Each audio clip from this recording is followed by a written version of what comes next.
And now it's time to understand the raw cashew market scenario in the year 2019, that is in this year. And may I invite Mr. Prakash Kalbavi Rao to lead the discussion as a moderator, with the title of the session being 2019 Global Raw Cashew Crop Review and Outlook. Mr. Prakash Kalbavi Rao has been a leading cashew processor in Karnataka, India for over 30 years now, and under his leadership, Kalbavi cashews have grown steadily from strength to strength to be one of the most respected suppliers of quality cashews. Joining him in the discussion, we would like to welcome and invite Mr. Isaka Kasimao, Director General of Cashew Agency, Benin, Mr. Folusho Olorunda, Clean State Commodities, Nigeria, Mr. Nitin Bajaj, Olam International, and Mr. Ram Mohan, Com Afrique Gambia Limited. Mr. Isaka would present more ideas and give more details on Benin crop prospects. Mr. Folusho Olorunda shall give us a perspective about the Nigerian cashew crop in 2019. Mr. Ram Mohan shall help us with details about crop status of Gambia, Senegal, and Bissau. And Mr. Nitin Bajaj shall help us to get an understanding of a summary of the overall West African crop for the year 2019. And with that, of course, I'm going to hand it over to our moderator, Mr. Rao.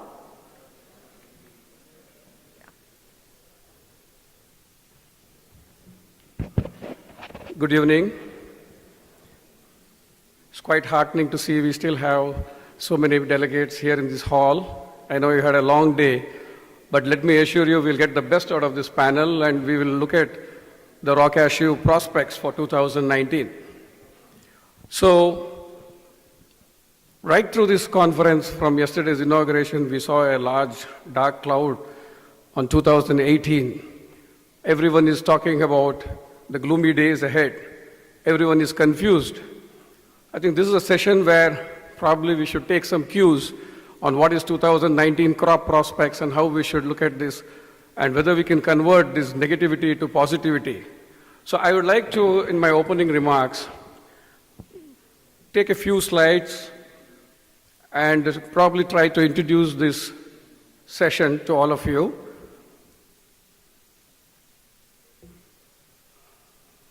Well, disruptive year, 2018, nobody disputes that 2018 was a disruptive year.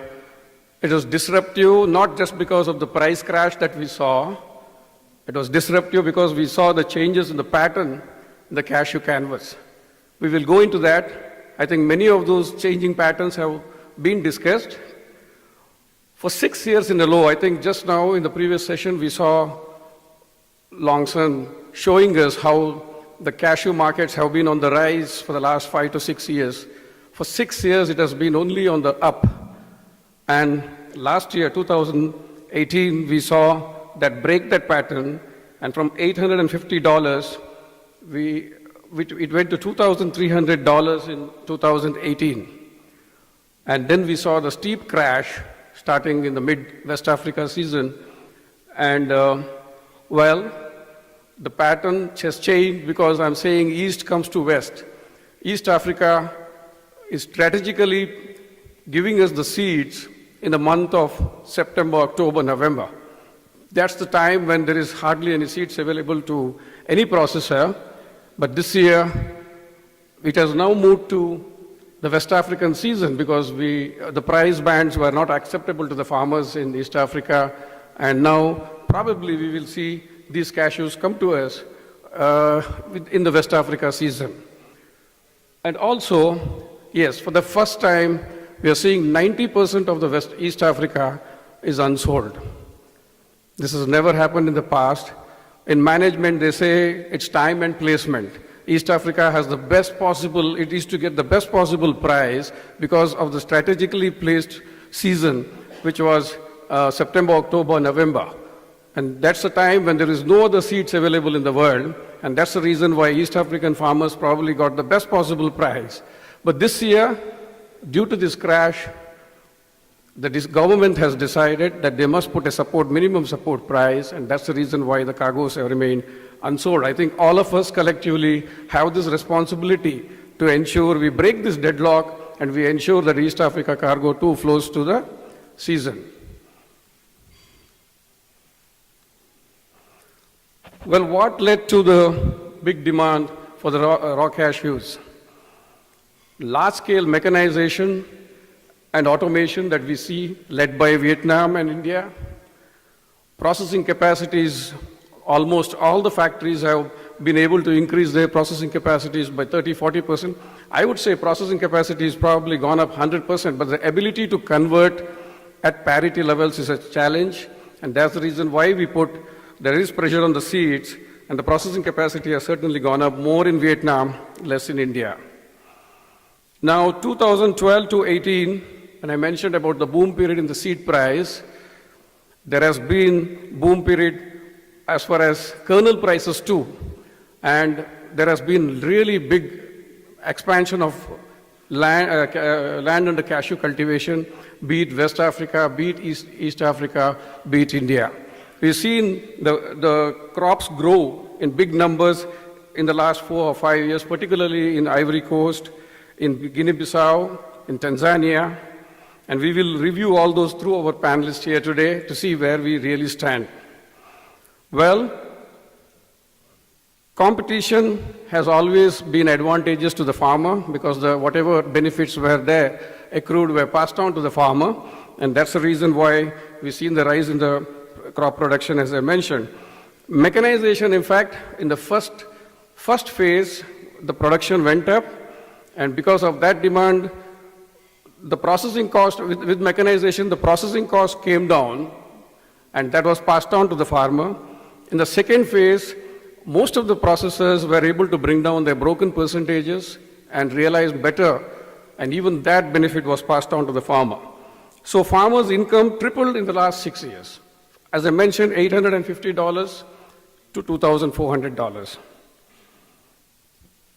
Now, as this went, we all saw the crisis in the making. We heard the speakers in the previous session too saying prices going up too much is not good for us, and that was unavoidable. It was happening. Large-scale area expansion under cashew cultivation saw the raw cashew production reach lifetime high or all-time high last year. Now, season 2018 also began with an all-time high seed price at $2,300. Vietnam, as we heard in the last session, suddenly had some liquidity crunch, maybe the bank issue, maybe elsewhere too, but suddenly in March, mid-March, we saw the steepest crash on raw cashew prices ever. And 35% fall, we heard in all sessions, is unheard of in cashew industry so far. And this is probably where it has resulted in some sort of a bloodbath in the value chain. This is the price, if you can read this. In Jan 2016, ASEAN prices were $1,650. The kernel prices were $3.40. If you look month on month, the prices went up, $1,750, $2,175, and finally $3,000. And somewhere in mid-March, we saw the prices crashing both for raw nuts and for kernels. So we opened the season 2018. Many estimates have put it at 50,000 surplus. We ended with 350,000. This is something that we need to understand now, because we all know now that the Tanzania or the East Africa has about 300,000 tons and is unsold. So with 50,000 from rest of the place, probably West Africa, we probably are looking at a 350,000 surplus for the 2019 season. And probably we should debate, and the panelists here today, we have a wonderful panel. All of them are going to tell us what exactly happened in 2018 in their respective country, and what is the prospect of crop in the season 2019. So we begin with Dr. Casimo Isaka. He is from the cashew agency in Benin. He's got a lovely presentation, I already seen it. And Benin is a very favored nuts now for the processors in India and Vietnam. So let's hear from him as to what new developments is happening in Benin. Okay. Good evening. I'm happy to be here. My presentation will be in French because I know that most of you go to Africa to buy cashew, and the countries in West Africa which are good producers are Côte d'Ivoire and Benin. So you must learn French before coming there. OK. La présentation va tourner autour de 4 points. Il y a une petite introduction. Nous allons vous parler de l'écologie et des zones qui sont favorables à la production de l'anacardier au Bénin.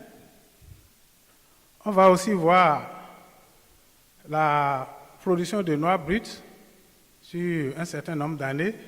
Et nous allons parler aussi de la qualité de nos noix, aussi bien en Afrique qu'au Bénin. En termes d'introduction, ce qu'il faut retenir, pour ceux qui ne connaissent pas le Bénin, parce que j'ai déjà rencontré plusieurs ici qui me demandent le Bénin c'est où. C'est un pays de l'Afrique francophone, de l'Afrique de l'Ouest, un peu francophone de l'Afrique de l'Ouest, qui est situé entre le Nigeria, le Togo, et le Niger et le Burkina Faso. Donc, c'est un petit pays qui a une superficie d'environ 112 000 km² avec une population de 11 millions d'habitants. Sur le plan administratif, nous avons 12 départements et 77 communes. Mais nous avons un découpage agricole qui est récent, qui a découpé le pays en 7 pôles agricoles. Et nous avons principalement 3 filières à haute valeur ajoutée qui sont retenues par le gouvernement actuel. Et parmi ces filières, nous avons l'anacarde qui figure en bonne place. Les autres filières ne sont pas négligeables, il y en a au moins 11, mais dans tout ça, l'anacarde occupe la 2e place. C'est le 2e produit d'exportation, après bien sûr le coton. Sa contribution au produit intérieur brut est d'à peu près 3% déjà en 2018.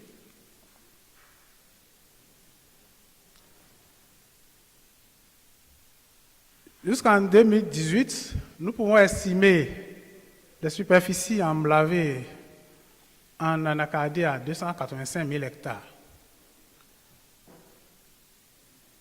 Mais les rendements sont encore faibles. C'est entre 300 et 400 kg à l'hectare.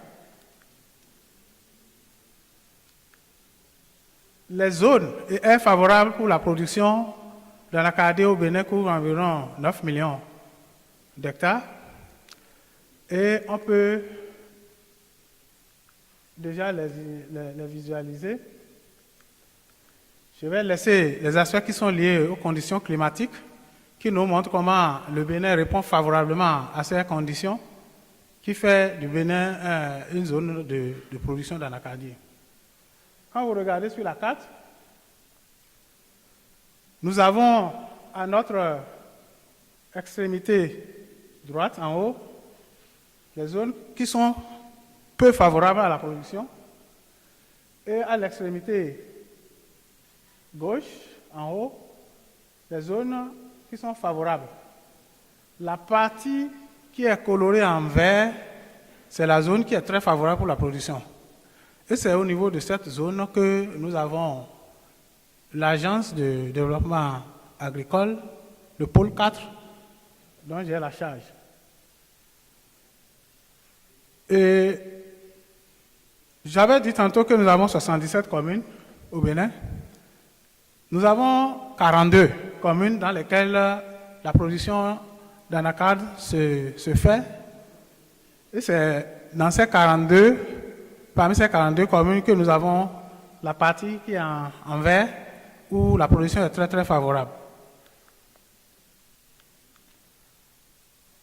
Bon, ici nous avons parlé un peu de la position du Bénin par rapport à l'ensemble de l'Afrique et du monde en matière de production de noix brutes de cajou. Nous n'allons pas perdre de temps sur ça, mais ce qu'il faut retenir, c'est que l'Afrique contribue en termes de production à peu près 50% de noix brutes de cajou et 47% pour l'Asie. Nous avons ici quelques graphiques qui montrent l'évolution de la production dans les différentes parties du monde.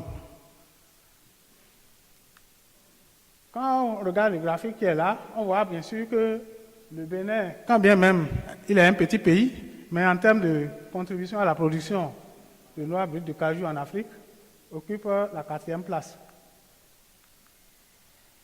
Après, bien sûr, la Côte d'Ivoire, Guinée et le Nigeria. Donc là, nous avons l'évolution de la production sur quelques années, depuis 2010 jusqu'en 2018. Vous allez constater qu'en 2010, on était autour de 80 000 tonnes. Aujourd'hui, en 2018, nous sommes autour de 140 000 tonnes, avec bien sûr une hausse, surtout en 2014, là où on a enregistré une production qui est au-delà de 140 000 tonnes. Bon, les perspectives pour le Bénin en 2019, nous voyons des rendements qui pourront aller jusqu'à 600 kg à l'hectare. Actuellement, il y a dit que nous tournons autour de 300-400, mais il y a un certain nombre de mesures qui ont été prises, des appuis aux producteurs et des interventions sur les différentes plantations qui nous font espérer des rendements de 600 kg à l'hectare en moyenne, ce qui pourrait projeter le Bénin à une production de 171 000 tonnes en 2019. Dans le plan d'action du gouvernement qui est défini pour la période 2016 à 2021, nous nous projetons pour une production de 300 000 tonnes à l'hectare en 2021 et pouvoir transformer 50% de cette production-là localement. Donc, je l'ai dit tantôt, pour ils sont très mal entretenus. Donc, des actions concrètes à ce niveau vont nous permettre d'améliorer considérablement le rendement et par conséquent la production. Par rapport à la qualité des noix, je l'ai déjà entendu ici. Ça ne bouge plus.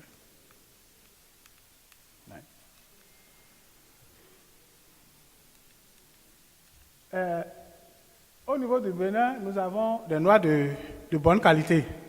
Et nous travaillons pour l'amélioration, pour améliorer davantage le KOR. Actuellement, nous sommes autour de 48 et plus. Mais il faut retenir que nous avons perdu ces dernières années la 2e place après la Guinée-Bissau à cause de certaines mauvaises pratiques qui font que les producteurs ne laissent pas le produit arriver à maturité physiologique avant de le cueillir. Donc, lorsqu'on considère l'ensemble des pays qui ont de bonne qualité de noix, constatez avec moi qu'après la Guinée-Bissau, le Sénégal et la Gambie, nous avons le Bénin qui est à côté du Nigeria, avec un KOR qui varie entre 47 et 49. Et lorsque vous avez des produits de cette qualité-là, vous pouvez espérer de meilleurs prix. Je vous remercie.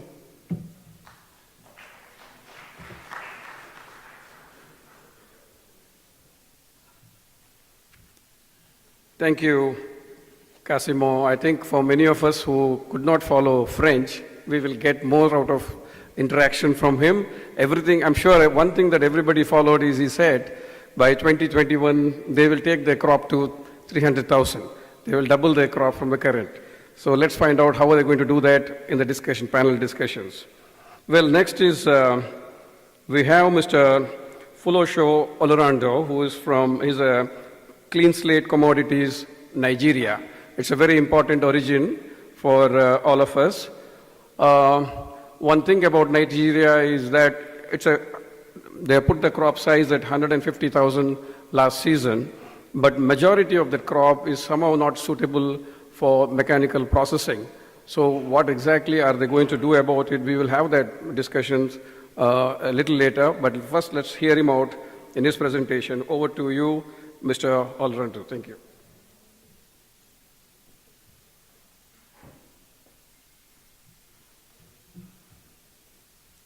Good evening, everyone. Let me first say that I appreciate the privilege of being here. We all know that Nigeria is a strategic partner in the cashew trade. I'll try to run through as fast as I can, particularly looking at the review for 2018 raw cashew nuts for Nigeria. Production in 2018 was about 240,000 metric tons, a slight improvement of about 10% on 2017 production, which was as a result of the commitment of our government and stakeholders. Stakeholders, I mean the association plus government. There were new plantations that are just maturing. But in 2018, we had unprecedented rush and competition for raw cashew nuts, essentially by buyers. Cashew in Nigeria will not start in commercial quantities until February. It will not start in commercial quantities until February. Unfortunately, because of the rush, funds are pumped into the market as early as November, December of the previous year. So this has led to unprecedented rush. And then the resultant effect is that, just like had been highlighted in the previous session, there is poor handling. Everyone wants cashew. The buyers want to quickly turn around their cycle, and then it leads to bad quality. Next, please. 2018 also, we had a peculiar problem in the country, in Nigeria, because there was a lot of port logistic problems.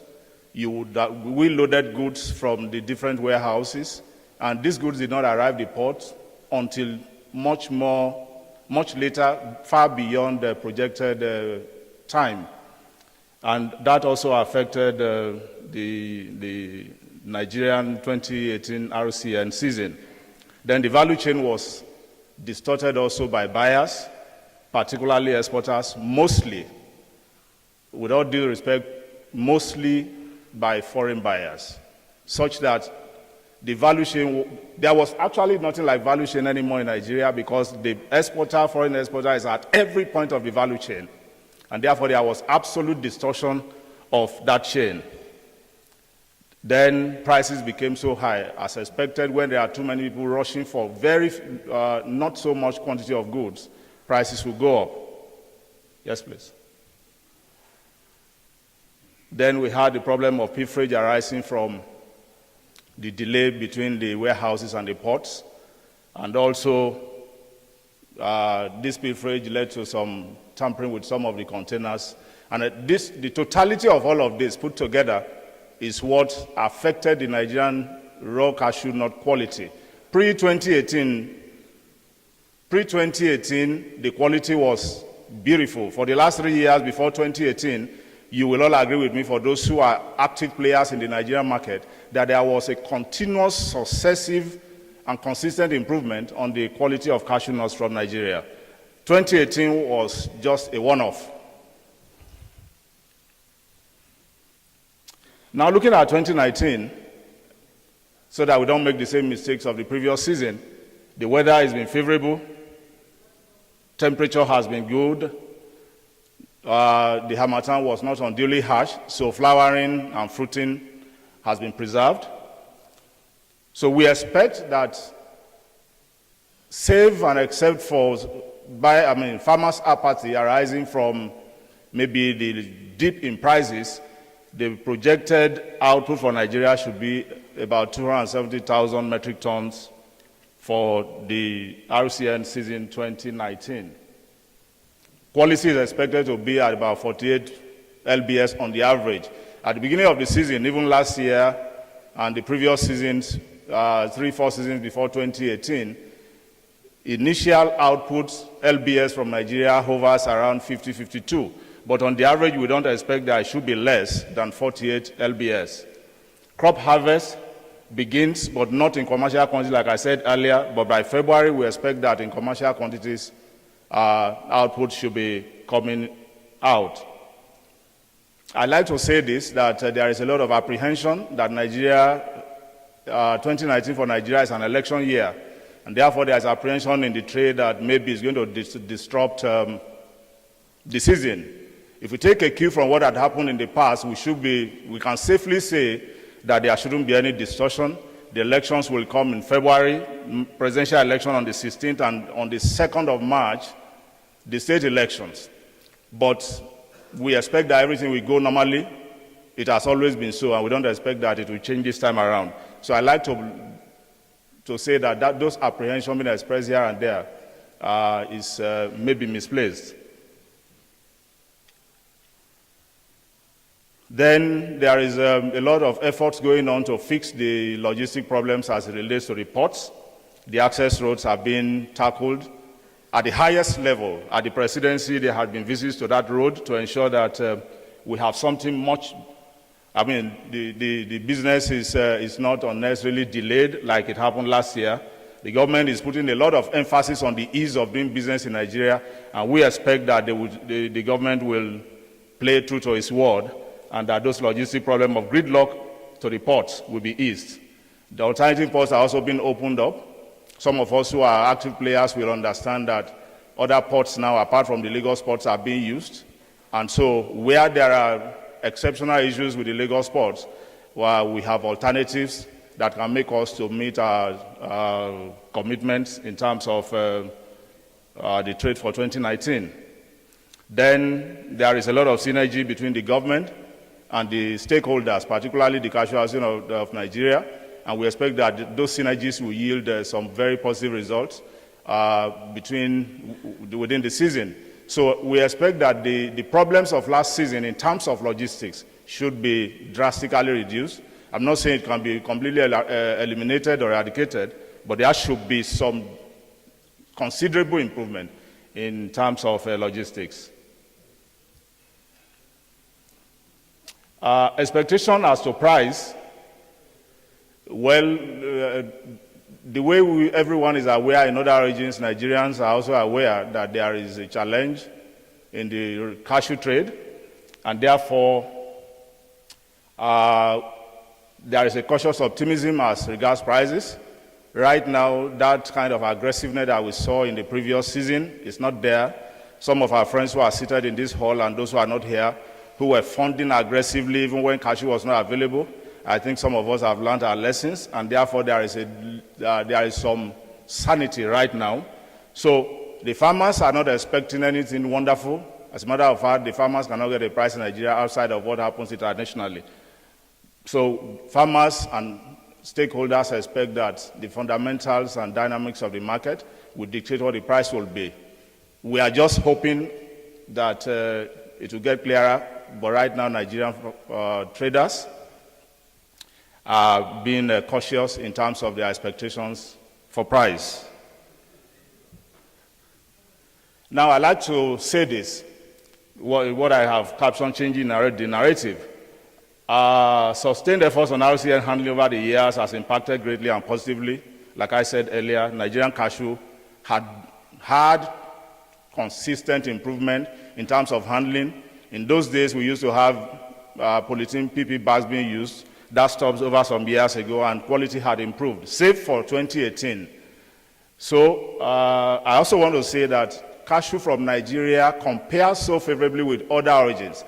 As a matter of fact, Nigerian cashew sometimes leaves the shores of Nigeria to other neighboring countries, and you and I mean, a lot of us here buy them as other origins cashew, where in fact they are Nigerian origin cashew. So price differential between us and some of these neighboring countries have given room to smuggling.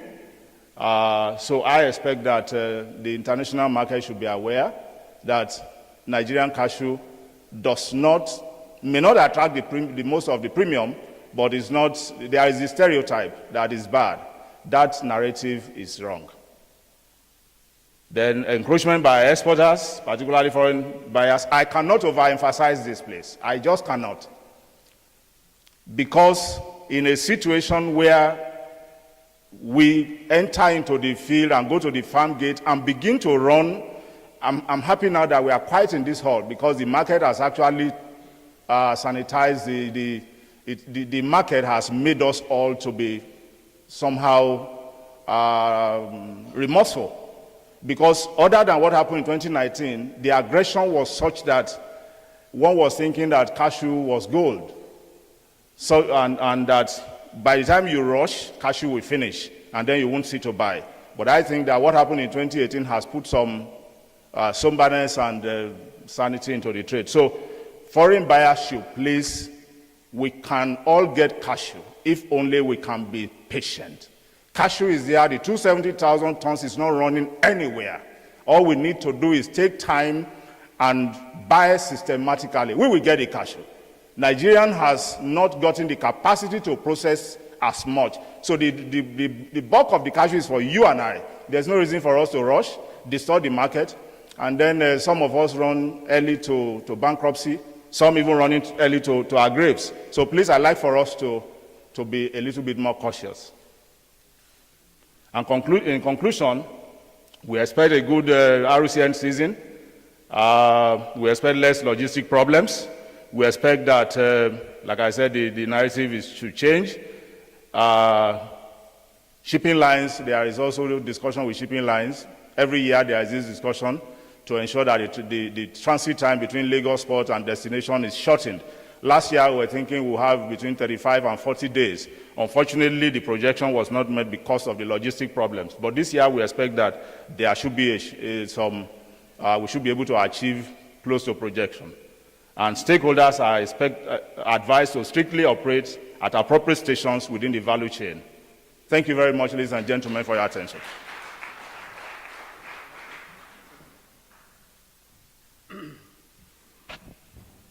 Thank you, Felicio Orlando. I think it was an excellent presentation. He covered everything from the farmers to what they are doing to their infrastructure, including the port development and the quality of what they are doing. We will have more from him during the question and answer session. Next, we have Gambia. It's a small crop from Gambia, but Mr. Ram Mohan, our next panelist, is synonymous with that Gambia origin crop. He's the consulate, he's the honorary consul general there, and he's a man who's solely responsible for any exports that happens from Gambia. He's been doing great work, and as ComAfrica too, he's done a great job, even in terms of social commitments from his company, and they've been doing excellent CSR activity too. So more from him. Let's hear what's happening in Gambia now.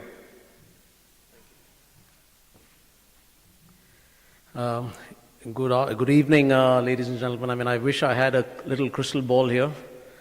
I've been asked to talk of the prospects for 2019. I think without a crystal ball, or without my marabu, as we call it, call our soothsayers in the Gambia, is going to be quite a difficult proposition. The season has gone through a bit of turmoil. There's quite a few things I'll cover here. I'd first like to, of course, thank Srivatsava, the WCC, and Swapna and the team for, I remember when I first met them in 2011 when we had a first cashew conference in the Gambia. I think he has taken this forum up very well. Congratulations to the WCC team. Okay, I'm going to start with the prospects for 2019, and the figures you're going to see may not be accurate because actually figures are all things that we imagine or we take from data collection, and the sources of our data collection can be diverse. So we may not have accurate figures, but we try to do the best that we can. I'm not only going to talk about the Gambia, because I'm going to talk about the Segabi region, thanks to a friend of mine who coined the term Segabi, Mr. Krishnan there, Senegal, Gambia, and Bissau.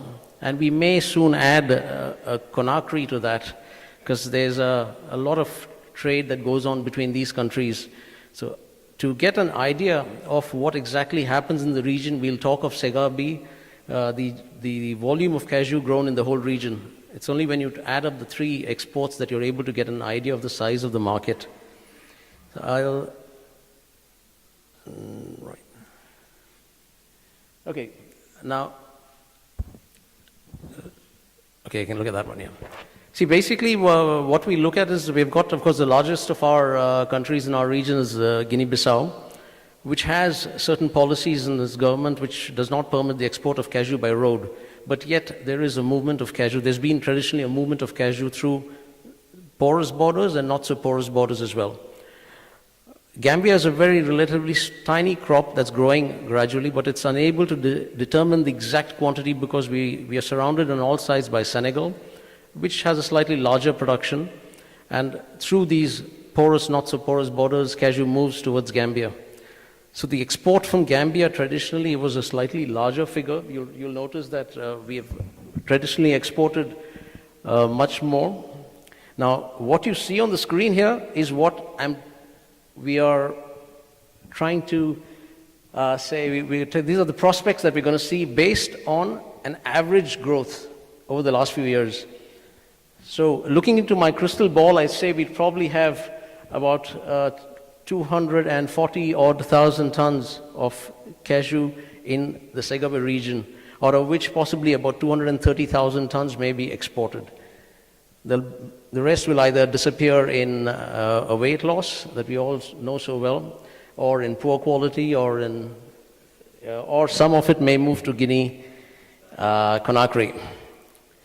Now, looking at the recent situations, we really feel that the crop size these days is not determined so much as an agricultural input or output, but more by policy changes and the market changes.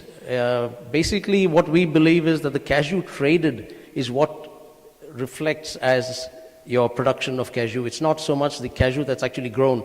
There's a lot of cashew that falls, not picked, it doesn't get recorded. We don't have any data collection. I'm sure ComCashew and other agencies, ACA, are looking at these figures, but we don't have any reliable data. So we will look at what really affects the way cashew business is done in the region and how cashew grows. The production, as I say, is impacted by climate change. This is gradually happening all over the world, and it's really unpredictable, but it's a long-term consequence. The increase in hectareage of planting cashew is automatically growing all over Africa. So if somebody plants cashews today, you're probably going to see the results in the change in production growing up in the next few years. It's not an immediate change that you see. But there is a constant increase in hectareage being planted. The export of cashew is definitely, like I said earlier, is impacted by government policies, political and administration interventions. This changes the way things happen in our region because these changes unfortunately happen right in the middle of the season. So predicting what your production is going to be very, very difficult. We recently had a government change in the Gambia. We've had a policy change in Senegal. We've had a price fixed in Guinea-Bissau. So these have grossly impacted the manner in which you can perform your business. Now, for example, the banks and the financial institutions lose their faith in the trade because there's been a holdback. Your bank has financed you, and suddenly there's a change in policy, so you don't buy your interest. You keep paying your interest. So we are faced with these difficulties in this part of Africa, and I'm quite sure this happens all over the world as well. It's not exclusive to the region, but this is what affects our business. The market realities we have, and they're dictated, of course, by the kernel market. We've heard all of you talk about the kernel market, and Mr. Thai's remarks and his panel's remarks on how the kernel market has changed. That impacts the way the governments take decision on the trade. What happens quite often when you have sudden changes, for example, when a farmer is promised an imaginary price, a high price, they hold back. And when they hold back, you don't realize that they're losing out on quality, they're losing out on the market. The buyers have come, not been able to buy, so they leave. So this is something that really impacts the way we do business in West Africa. The collateral, of course, shipping companies as well. A ship, if Maersk Line calls a port or Delmas or MSC, and there's no cargo ready, they add it onto the freight. So your risk keeps going up because of policies that are not really fixed in place long before the season. These are sudden changes made by governments. So these are the things that which make it so difficult for us to predict what's going to happen. Well, we've got some figures. We'll go to a bit of a history and historical and see what.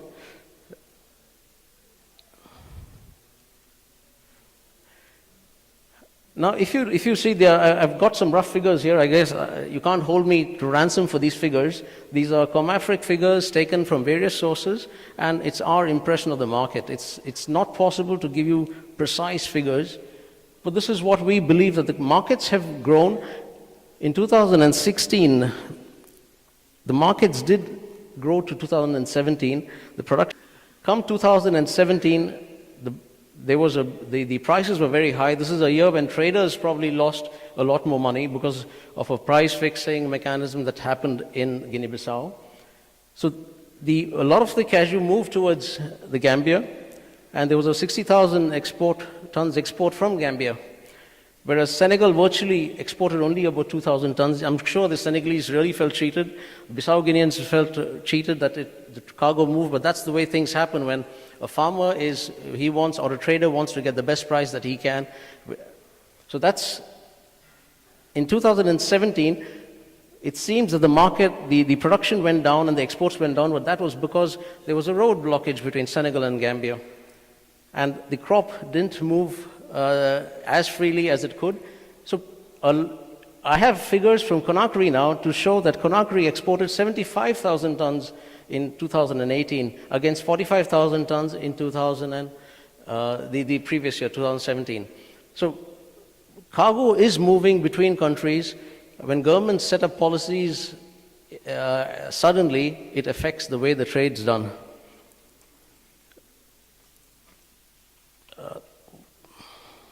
I think, see, basically the uncertainty, I'm quite sure if governments fix their policies well in advance and let the players in the market take a decision, it would be a much easier crop to handle, because then you'd know what precautions to take. You could talk to your bank and convince your bank that this is what we need to do. So this is, it's quite, I think, I would say a plea to governments. The Indian government could talk to African governments, the African governments should talk to their business agencies that oversee cashew and try to have the policy set long before the season starts.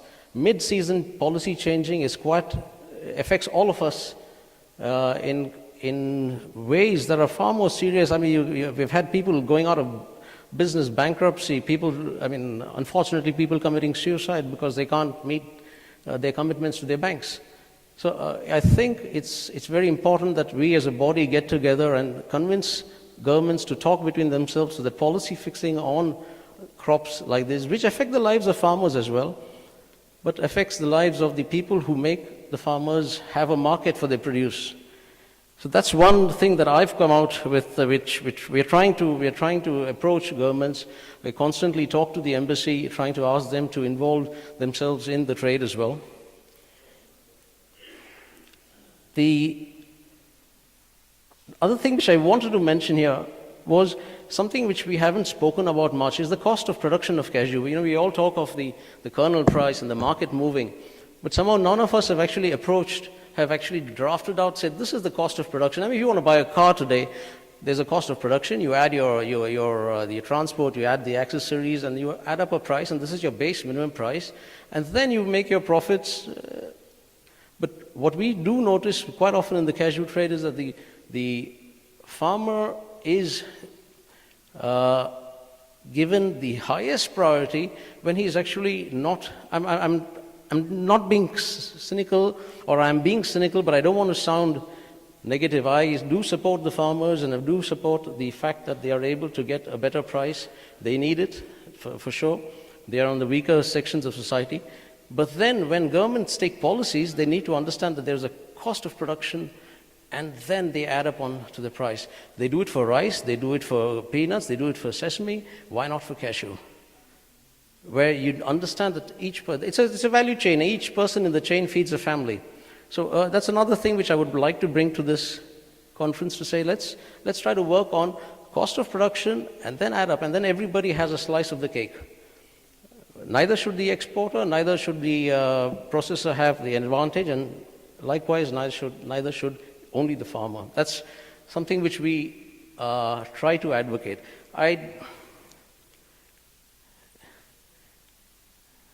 Thank you very much, but I think I hope I've got my message across, that this is something which we need to sit together and talk about.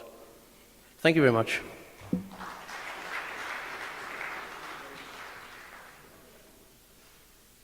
Thank you, Ramon, for flagging off some very crucial questions which I thought would anyway come up in the discussions.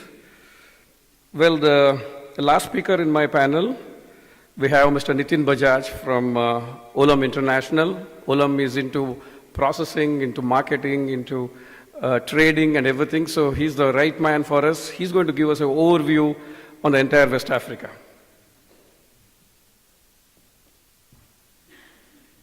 Good evening, ladies and gentlemen, and thank you, Mr. Prakash. So I would like to start on a good note. So the first good thing about this session is this is the last presentation for today. I know we all had a very long day, so I will not keep you for here a very long time and keep it short and simple. So we have all discussed about individual countries from both East and West Africa over last 2 days, yesterday and today as well.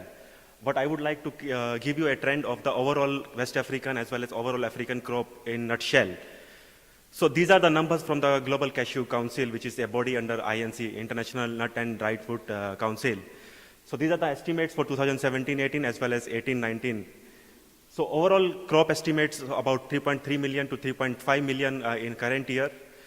So you can see the trends here. So the one big trend which you will see here, that all West African countries, including IBC, Ghana, Gambia as well Nigeria, the exports, the crop size has been increasing year-on-year basis. Last 5-year CAGR has been about 14%.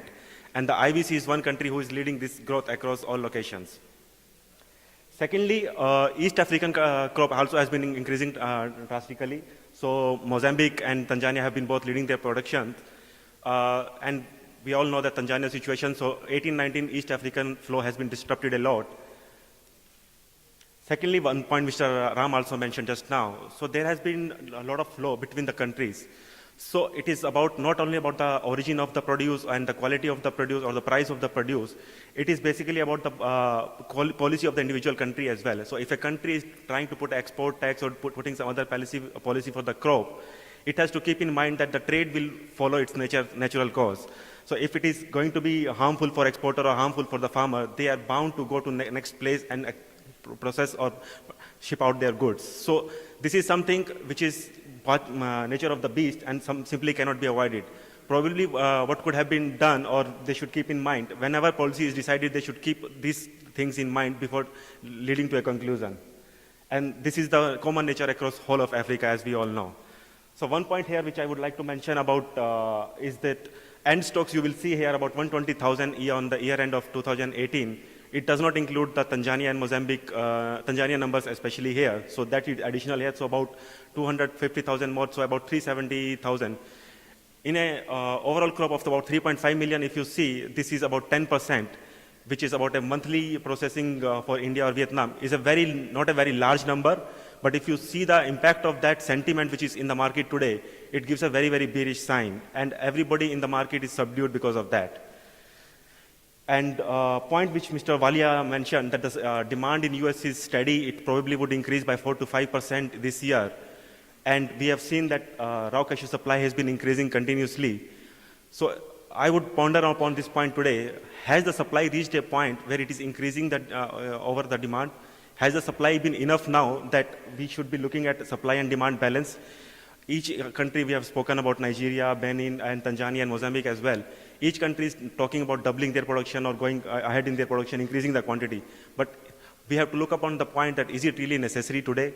Or maybe after 2 years or 3 years? That is a big question mark today. Because unless and until we keep a bind on it and the crop continuously keep on increasing, there is going to be a point where the flow will be so much that the buyers will not be there and the prices will automatically come down and the farmers will be the one who will be suffering the most. So coming to especially on West Africa, so you will see here that a few countries who have been leading the production continuously, who have put in a lot of investments in the country, government has been supporting by different policies. So Cote d'Ivoire is leading that flow, as well as Burkina, Ghana, and Benin and Nigeria have been also doing a good job on the crop production. So one big impact of all this, which Mr. Ram probably will agree, the impact on Guinea-Bissau cluster, which is including Guinea-Bissau, Senegal, and Gambia, and Conakry, because these crops come by the second half of the year. By May, June is when the flow starts, and the export starts by July, August. So by that time, the lot of West African crops have flown through, price have been established, and market have been saturated, so to say.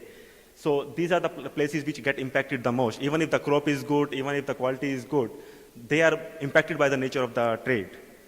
So because of that, are we seeing that the benefit is coming to Nigeria and Togo? Because Nigeria and Togo are the least preferred origins for the processor, but they have been seeing a continuous growth of a crop as well as export to different countries, and the prices have been going up for them as well.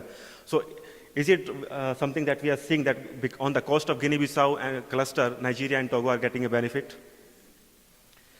And one big trend which has changed over a period of time. So when I joined about 10 years back, and the flow from Africa was about 800 to 900,000 tons to India and Vietnam. And out of that, 60% used to go to India for processing.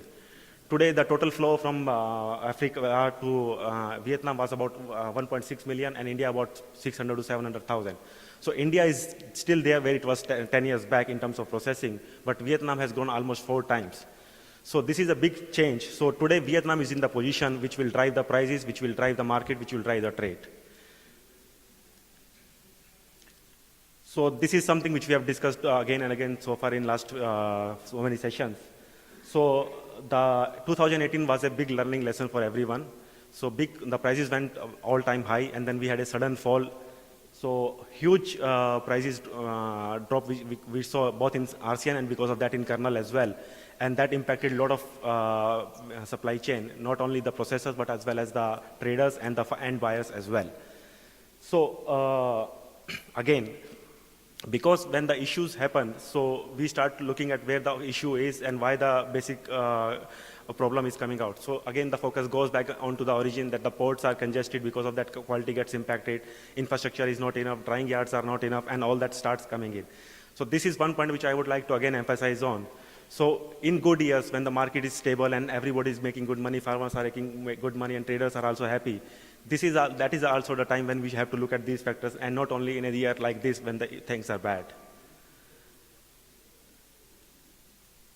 So in my personal view, what we'll be seeing in 2019, so we had views from Mr. Thyssen and other panelists as well.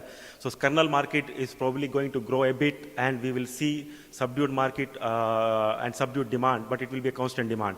So 1.6 million ton which went to Vietnam last year as well has been processed and shipped out, and people have bought it. It is not that export is not happening of kernel. The market is still there, buyers are still there. It is just a matter of price which is being discussed upon. So what we'll be seeing this year? So as everybody has been mentioning, there is a good harvest across all West African countries. We should not be seeing a surprise. There should be no dearth of supply. There will be enough supply available across all locations. Secondly, the good earlier trends which are coming from India and Vietnam as well. Vietnam crop has been excellent. We have been seeing good flow coming across. Quality is also very good. There have been no rains reported so far.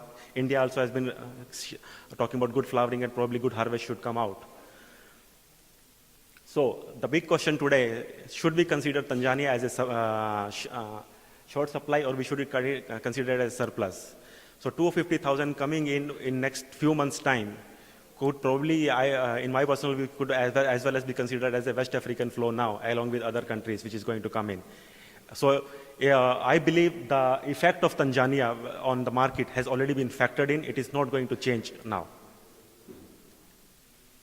So, and one big impact which is there on Indian market especially, so Indian processors who prefer Guinea-Bissau and Benin crop due to the demand of whitish and bigger nuts and all that, I think that is going to sustain. People will still look to buy these two origins at a premium price. That should continue, is my hope. And Mr. Ram mentioned about the policy changes during the season, and I have been in this region for some time now. So every government which comes in, and within the government's duration as well, we have been seeing a lot of policy changes happening. So this is something which affects the trade a lot. So like he mentioned, that the price policies should be fixed just before the season start. It should not be during the season time. And we need to see how the IVC government responds on duty structure this year. So there was a big duty last year which was curtailed into half by the second half of the year. So we really don't know where we are starting today when the market is already just about to start. So lastly, in my view, this is going to be a stable market compared to last few years. We should be able to see a good supply as well as a good demand. Overall, the market may remain subdued, but in my experience in last 10 years, whenever we all agree on something, the market goes on a different path altogether. So this might as well and be on a bullish run as well.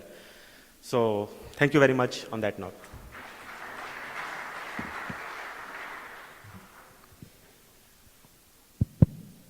Thank you, Nitin.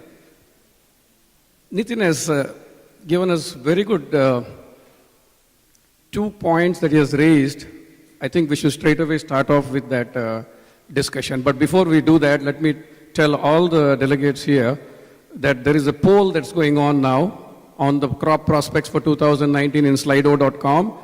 Mr. Srivatsava tells me, please start looking at those polls and put your estimates into that. I think the poll is on country-wise, origin-wise. Please, let's have this, but at the end of this session, let's all have your opinion on what you would see the West Africa or the East Africa crop at. To begin these discussions now, first with Nitin's point, do we really need this expansion and growth in the first place? Very interesting that he has raised this issue, that should we really grow in terms of a production so much? Well, I think the point is automation and mechanization has led into some sort of a consolidation platform. We were a very fragmented industry, and right now we are seeing everyone processing much, much higher than what they were doing under a single roof. So given that the kernel prices are at these levels, $3 is what we are talking about, $3 to $3.5 is what we are talking about, and it is selling naturally. And looking at the availability of this crop now, are we really not having the potential to process and sell this much more kernels? The point is, normally the crop is promoted by a farmer because the benefits of any promotion directly goes to the farmer. In this case, cashew is a commodity where there is absolutely no promotion that's been happening from farmers because, I don't know, maybe it's an unorganized sector or whatever it is. So to begin this panel, I would like a question straight away to Nitin. Who's going to start the promotions for cashews and how do you go about it? So, like you mentioned, the crop is really necessarily going to be increasing or not. So the point is there has been a lot of innovation, a lot of automation, a lot of mechanical changes, cost of processing has come down, totally correct. But is the demand also increasing? And is the demand increasing at the same pace as supply or not? That is the biggest question. So Mr. Walia discussed about the almond board. So the kind of promotion activities they put in across all countries in India as well as faraway places is amazing. So today, a mother in India will will tell his son or daughter that you have to eat almonds every day to be good, but nobody will talk about cashew or any other nuts. So that is a kind of promotion we need. So who is going to lead that? Of course, I cannot expect a farmer in African country who does not have any reach to any access to any of the funds as well as media. I certainly don't believe that he will be the one who is going to lead it. It is somebody who has to be a nodal body. Probably WCC could be a good platform, as well as the Global Cashew Council could be a good platform to lead this. But there is a long way to go. It is going to take a longer period of time, and I'm not too sure whether we have that much time in our hands or not. But that is the truth of the matter today. Yeah. Thank you, Nitin. I think the time has now come that we really start promotion of cashews, because if the farmers needs remunerative pricing, as the Tanzania government feels they must get 3,300 shillings, I think when we, collectively, the government also will now have the responsibility to look at a fund for marketing cashews, or I think we will hope that if this crop is going to expand this way, the kernel consumption has to go up, otherwise it's not going to be sustainable. From there I go to Mr. Ram Mohan when he mentioned that why are we not looking at the cost of production? Very interestingly he said, why are we not, everything else we look at the cost of production, but why are we not looking at the cost of production? Two things. He also flagged up a very important issue on the policy of the government, which doesn't come in time for the season. Now this is where we see nothing that's come out from East Africa this season. So most of the manufacturers will be really looking forward to source their nuts for their production in the month of March or whatever, April. How are we going to ensure that the flag off from the West Africa will happen in time, and whether somebody can really motivate the government to have their policy decisions done at least a month or two before the season really begins. Since he's the Consular General, probably he has more access to the government thinking. I would like to pose this question to Mr. Ram Mohan, both these issues on cost of production and on the policies that government needs to take much before the season begins. I think we need the Marabu or the crystal ball again. It's quite a challenge. I've been trying this. I think we've been trying this for quite some time to get the government of India involved. The government of India would always go back to the CPCI. Of course, CPCI's their focus was on the export of kernels, so they didn't actually have to look at the raw nut market. So I don't think it was taken up in those days. I'm talking of quite some time back. I think pressure from forums like this, involving the Ministry of Commerce. I do believe Cashew India is being held in Delhi this time. I think that can really change the way the Indian government looks at cashew nuts. I'm quite sure they're already looking at it. There have been a few meetings. I do understand some meetings have been held between the government and the CPCI and cashew exporters. I think it is imperative for the organizers of Cashew India to involve the government completely in this. Showcasing the number of factories that have closed down should get the government of India to wake up to this. And I'm quite sure that when a factory in India closes down, it doesn't mean that a factory in Africa is not going to shut down. If the raw nut prices are too high, then factories in Africa also can't process. So it's a problem that affects everybody. It's not just affecting the Indian or the Vietnamese processors. It will affect high cashew. I do know a few factories, small-scale factories in Senegal, that the moment the price goes beyond 500 or 400 CFA, they shut down. They say we can't buy now. So their cost of processing is another factor that we need to look at. How much does it cost to process a ton of cashews in Senegal? How much does it cost to process a ton of cashews in Ivory Coast? So these are questions that need to be asked.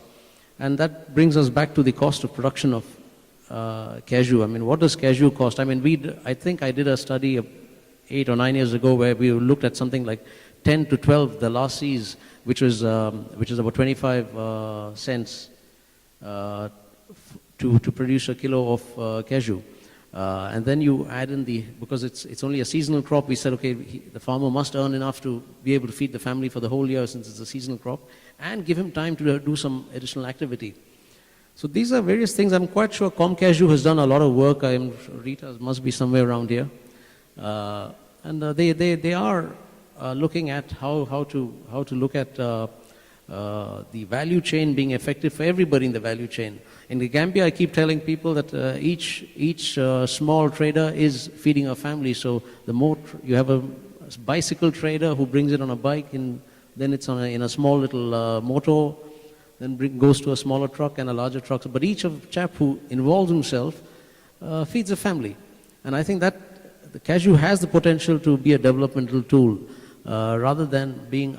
Right now, I think it's lopsided because you don't have the same kind of NGO participation to help rice farmers in Africa. You don't have participation to help the peanut farmers in Gambia. All the NGOs are on cashew.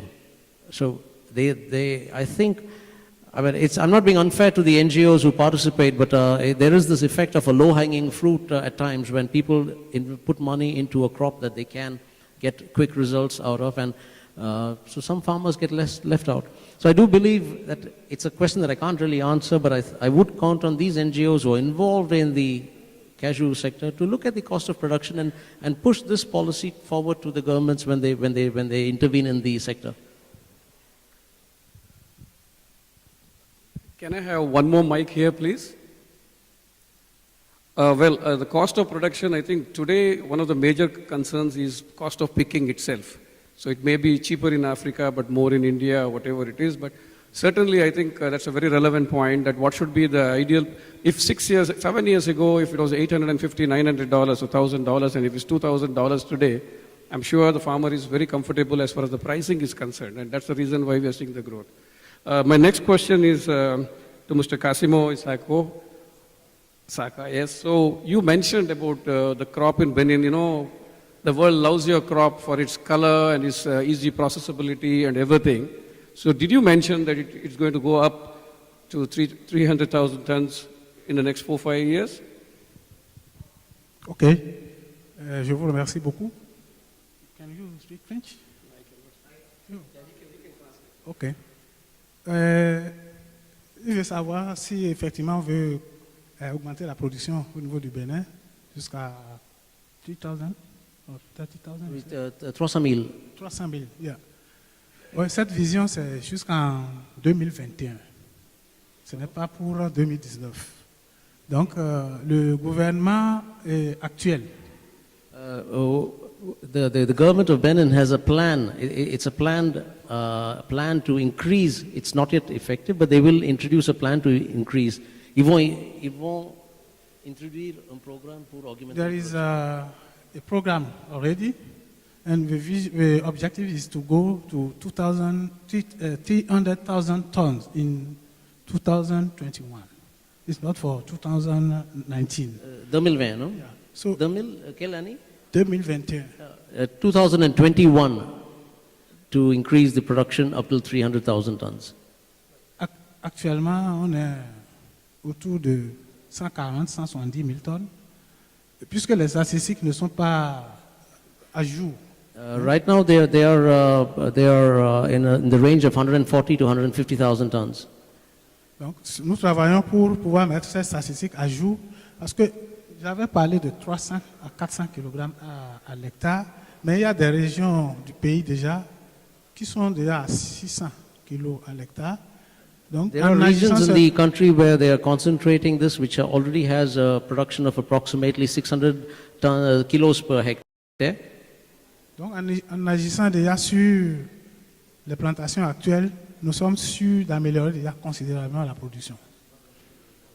Si nous entretenons correctement les plantations actuelles, nous sommes déjà sûrs d'aller très loin au niveau de la production. If they concentrate on improving the existing plantations, they can already go closer to the figure that they want to reach. Thank you. I think the other major issue that we would have really been happy if there was somebody from the government here representing in this panel also. One of the major issues that most of us see now is the congestion at the ports. The crop has been growing, but unfortunately we've not been able to ship it out in time, and resulting even in defaults in contracts and everything. So that's really, I think, the way we are looking at the growth. And of course, we did see Nigeria doing a lot of development as far as removing that bottleneck on the congestion on the ports and everything. But I think mostly West Africa needs to work a lot on ensuring that infrastructure at the ports develop, and we are able to ship out in time. That will not only ensure better price, it will also ensure better quality for the manufacturer.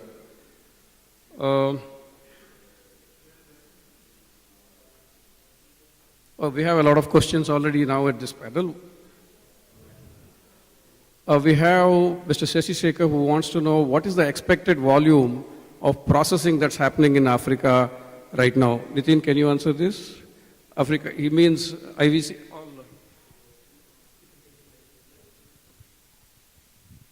In our estimate, the total processing installed capacity is about 500,000 tons across all countries put together. But the actual processing could be not more than 150 to 200,000 tons across locations. So IVC would be the ones which is highest, probably about 70 to 75,000 tons. And then next would be, say, Benin, about 10 to 15,000 tons, similarly in Mozambique as well. Others country would be much smaller, but not more than 150 to 200 overall, actual. Yeah, but surely I think the agenda is at the top now that at least half the crop that's produced in Africa must be processed in and exported from Africa. I think this is a top priority with even Ivory Coast government now. So that is the policy which IFC government has been trying to put for the last few years. Along with the export tax, they have put an incentive policy for the processing as well. So Nigeria used to have that kind of policy. Other countries may or may not follow. But that has to be the focus, because when you are shipping out raw cashew nut, you are shipping out 75% of shell, which is of no use. So there is a lot of cost of transportation and logistics which is getting transferred from Africa to Asia today, which is not really required. But there are a lot of peripherals which are required in Africa to process. It is not only about the industry to go and establish there. There needs to be ancillary industry as well. There is going to be a demand of large number of skilled workers and employees as well. Along with that, a lot of machines manufactured, because we are talking about automation and semi-mechanized factories today. So unless and until those machine manufacturing starts in Africa, you cannot expect a cashew industry to start there. Getting a machine from Asia to Africa and then assume that it will work out is really going to be very, very costly affair, probably may not work out. Well, there's another question for you. Is the price correction from 2018 to 2019 for RCN and kernels more a sentiment issue, seeing the stable increasing demand and production figures? So in my experience and view, the demand and supply really does not affect cashew industry as much as sentiment does. So for example, India, when the festival season, Diwali season comes in, everybody is looking for cashew even at extraordinary prices as well. That is why Indian cashew industry has been surviving for so many years, irrespective of all these supply and demand issues and prices issues. So sentiment is obviously a very big factor in all this. So who can initiate a common tax regime in Africa countries?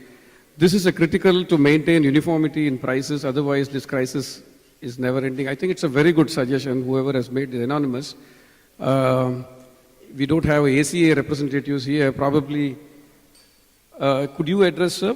He's saying, could you initiate a single policy, uniformity in prices, including the government structure, duties and other structures too? Is it possible to have a dialogue with the West African countries and ensure something in those lines?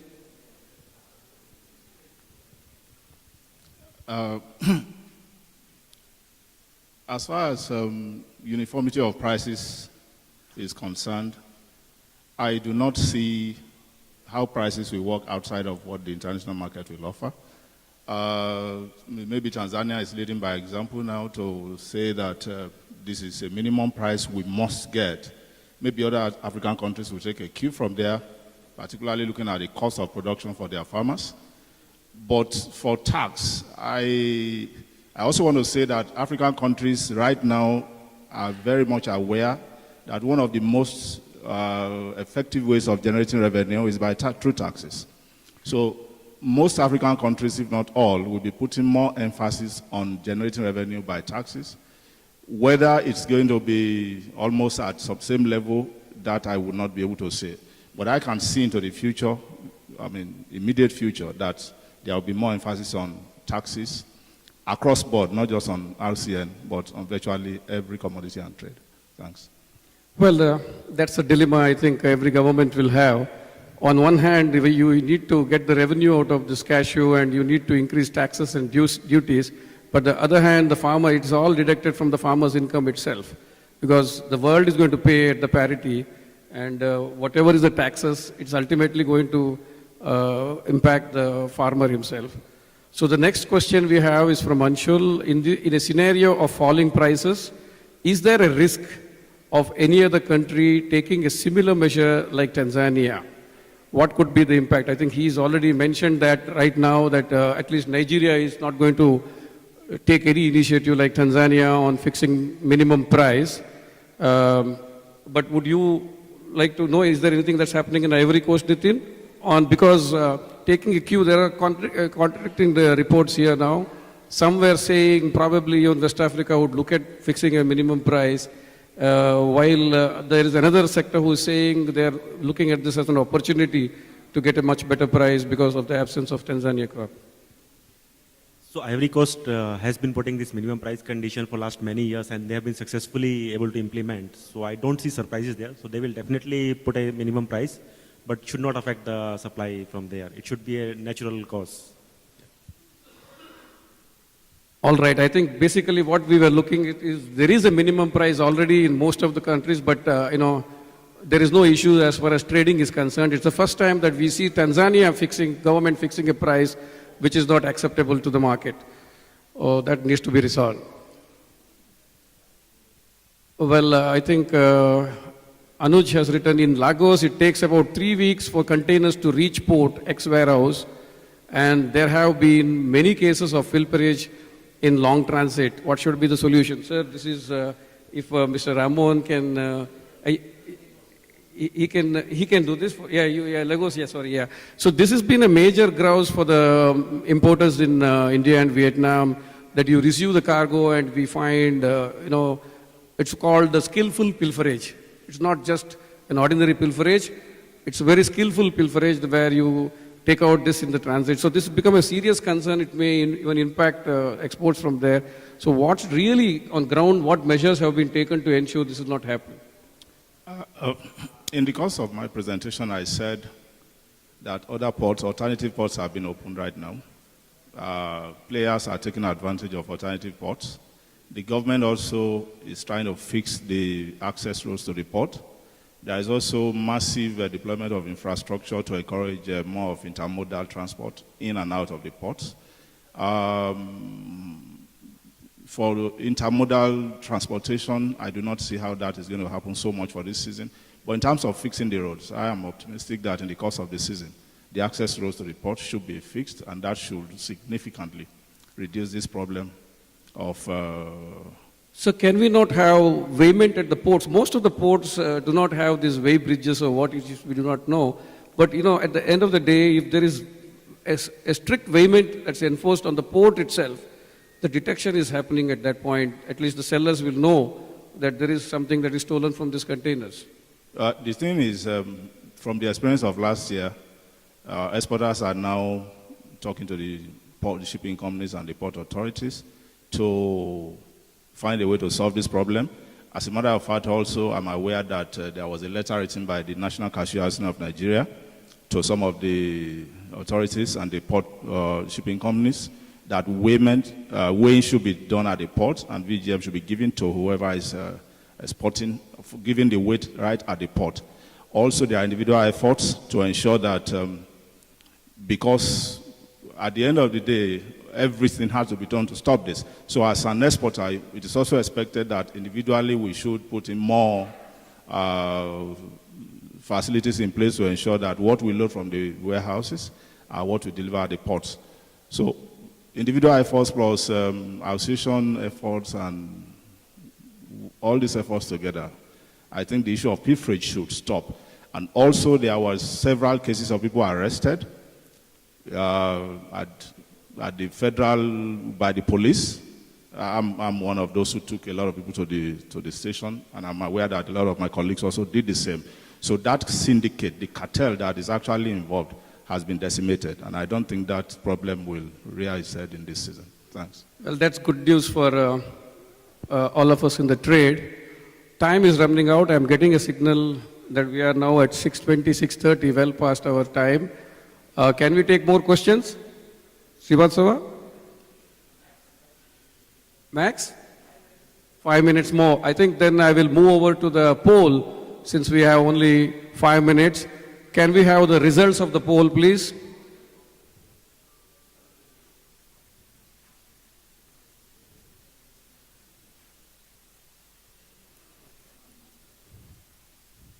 What is the forecast for Ivory Coast raw cashew production in 2019?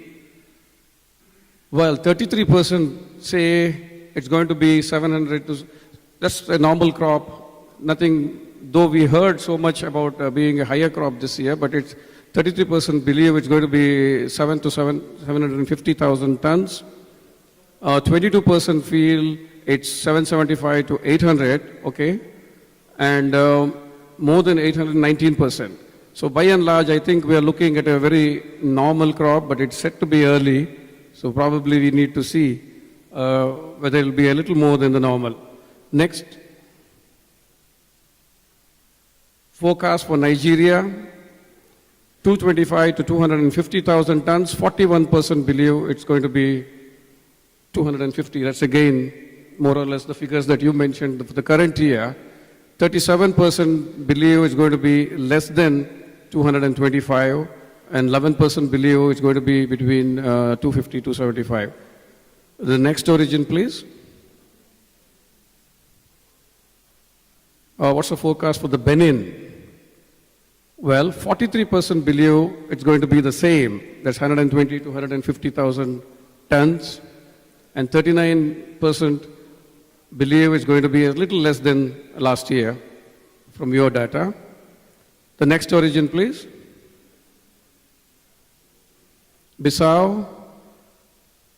Well, 55% believe it's going to be 200 to 220,000 tons, and 22% believe it's going to be less than 200,000 tons.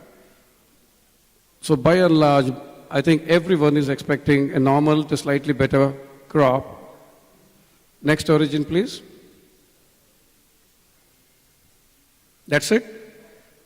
Okay, so I think the panelists here have given to you all information that's necessary to make an assessment of the season 2019. All of you have participated in the poll, and you're all saying it's going to be normal to better crop. So let's end with that positive note. Thank you very much for being with us and going through this session. Thank you so much. I also thank all the panelists for giving the time and sharing this with us. Thank you. Thank you so much, Mr. Rao, and thank you to all our esteemed panelists on the dais for their valued insights. Certainly, it has clearly lifted the veils of doubt and bringing more clarity for the future, and the future is certainly brighter. At this moment, I would request Mr. Rao to felicitate all our esteemed panelists here on the dais, starting with Mr. Isaka Kasimao.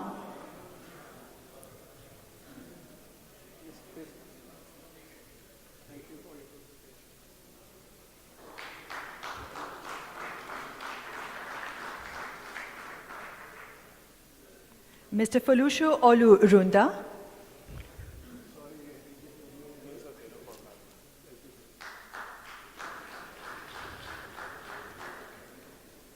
Mr. Nitin Bajaj.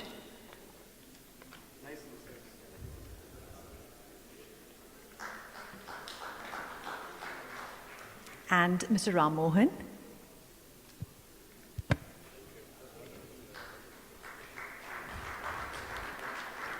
And may I request Mr. Vasudev Barkur, Executive Director, ETG, to felicitate our moderator. Thank you so much for doing the honors, Mr. Barkur.